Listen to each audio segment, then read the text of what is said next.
আজকে কথা বলবো পানিবাহিত চর্মরোগ নিয়ে। এখন চলছে বর্ষাকাল। এই সময় আমাদের কিন্তু ডায়রিয়া, কলেরার পাশাপাশি চর্মরোগ কিছু রোগ দেখা যায়, যেটা নিয়ে আমরা অনেকেই অ্যাওয়ার না বা সচেতন না। সেটা নিয়ে আসলে আমি একটু আলোচনা করতে চাচ্ছি। এই বর্ষাকালে আমরা সবচেয়ে বেশি চর্মরোগ যেটা দেখতে পাই সেটা হচ্ছে কি ফাঙ্গাল ইনফেকশন, যেটাকে আমরা বাংলায় দাঁত বা দাউদ অনেকে বলে থাকি। এখন কিন্তু এই সময়টা ফাঙ্গাল ইনফেকশন অনেক বেশি বেড়ে যায়। কারণ একটাই, সেটা হচ্ছে কি হিউমিডিটি বা আর্দ্রতা।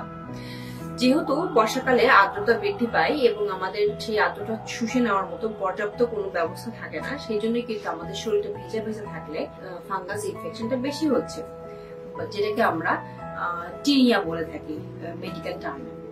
এখন এই ফাঙ্গাল ইনফেকশনটা আপনার শরীরের যে কোনো স্থানে হতে পারে, মাথা থেকে শুরু করে পা পর্যন্ত যে কোনো জায়গাতেই হতে পারে। সবচেয়ে কমন আমরা যেটা দেখি সেটা হচ্ছে কুচকির ভিতরে বা কোমরের আশেপাশে নিতম্বের সাইডে, যেটাকে আমরা টিনিয়াক্রোডিস বলে থাকি।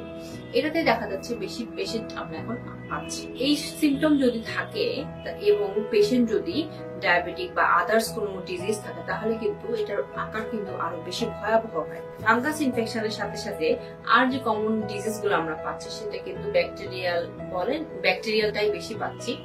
যেমন হচ্ছে বয়েল ফারাঙ্কাল, এগুলো এখন অনেক বেশি বেড়ে গেছে, বা ইম্প্যাটাইগো, বাচ্চাদের কিন্তু ইম্প্যাটাইগোটা এই সময়টা অনেক বেড়ে যাচ্ছে। আর দেখা যাচ্ছে যে অনেক ক্রাউডেড থাকার জন্য, যেমন এখন বন্যা হচ্ছে, সেই সব ক্রাউড, বন্যাতে যদি অনেক বেশি ক্রাউড হয়, একটা জায়গায় অনেক মানুষ জড়ো হয়, তাহলে কিন্তু এখান থেকে আবার যে পরজীবী যে রোগগুলো, যেমন স্ক্যাবিস বা পেডিকুলোসিস বা উকুন যেটাকে আমরা বলি, সেগুলো কিন্তু ছড়িয়ে যাচ্ছে। এই ছোট ছোট জিনিসগুলো কিন্তু আমরা খুব নেগলেক্ট করে থাকি, কিন্তু এগুলো মাথায় রাখতে হবে যে আমাদের বর্ষাকালে কি কি রোগ হতে পারে এবং আমরা কিভাবে প্রতিকার পেতে পারি।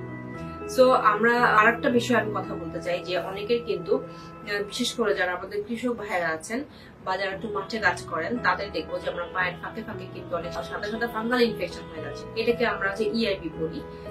এটা খুব পেইনফুল আসলে। এটা কিন্তু দেখা যাচ্ছে যে কাজ করতেও আমাদের খুব কষ্ট হচ্ছে বা জায়গাটা ঘা হয়ে তক্তকা হয়ে আছে।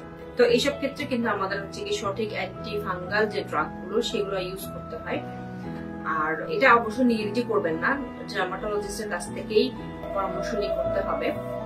আসুন আমরা সবাই এই সময়টাতে এইসব পানিবাহিত রোগ বলেন বা হচ্ছে সিজনাল যে ভেরিয়েশন যে রোগগুলো আছে, সেগুলো থেকে বেঁচে থাকি এবং সঠিক পরামর্শ ডাক্তারের কাছ থেকে নেই।